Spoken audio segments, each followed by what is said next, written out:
మరి ఈ ప్రజలు ఇంకా ఇక్కడే ఉన్నారు. చూడు ఆ డ్రైనేజీ చూడు, ఆ పాకలు చూడు.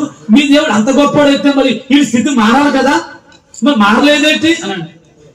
నిజానికి మా దేవుడు చాలా గొప్పవాడండి. నువ్వు నమ్మినా నమ్మకపోయినా ఆయన గొప్పవాడు ఏంటంటే అబ్బాయి గొప్పవాడు కాదు ఇది, అసలు మీ దేవుడు లేడు అన్నాడు. అవునంట, మీ దేవుడు లేడండి, ఉన్నాడండి ఆయన గొప్పవాడండి. అబ్బాయి ఉంటే ఈ స్థితి మారాలి కదా, ఉంటే ఈ స్థితిగతులు మారాలి కదా అని అన్నప్పుడు ఈ దైవజనుడికి కొంచెం బాధ అనిపించింది. సరే అని చెప్పేసి ఇలా నడుచుకుంటూ అలా ప్రార్థన విడిచి కొంచెం ఎదరికెళ్ళాడు. ఎదరికెళ్తే ఎదర ఒక ఆయన కనపడ్డాడంట. మనకు అప్పుడప్పుడు సెంటర్ లో కనపడ తెలుసు మీకు, జుట్టంతా గట్టిగా చుట్టేసి ఇలా చెప్పరకుండి అండ్ గెట్టం పెరిగిపోయి కొంతమంది పిచ్చోళ్ళు కనపడుతుంటారు కదా.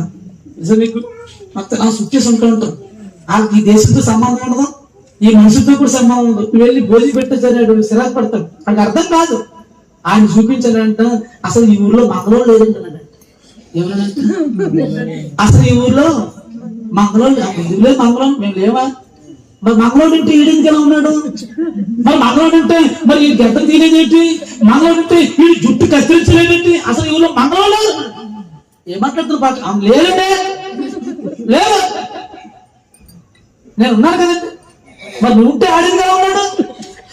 మంగళం అంట ఏ రోజైనా నా దగ్గరికి వచ్చి కటింగ్ చేయమంటే కటింగ్ చేస్తాం, ఏ రోజైనా నా దగ్గర గడ్డలు తీయమంటే గడ్డ నా దగ్గర రాలేదు, నేను వెళ్తాను. మరి అదేనండి యేసుక్రీస్తు వారి దగ్గరికి నువ్వు రావా, నువ్వు వస్తే నీ బ్రతుకు మారిపోయి కూడా చెప్పడం గట్టిగా.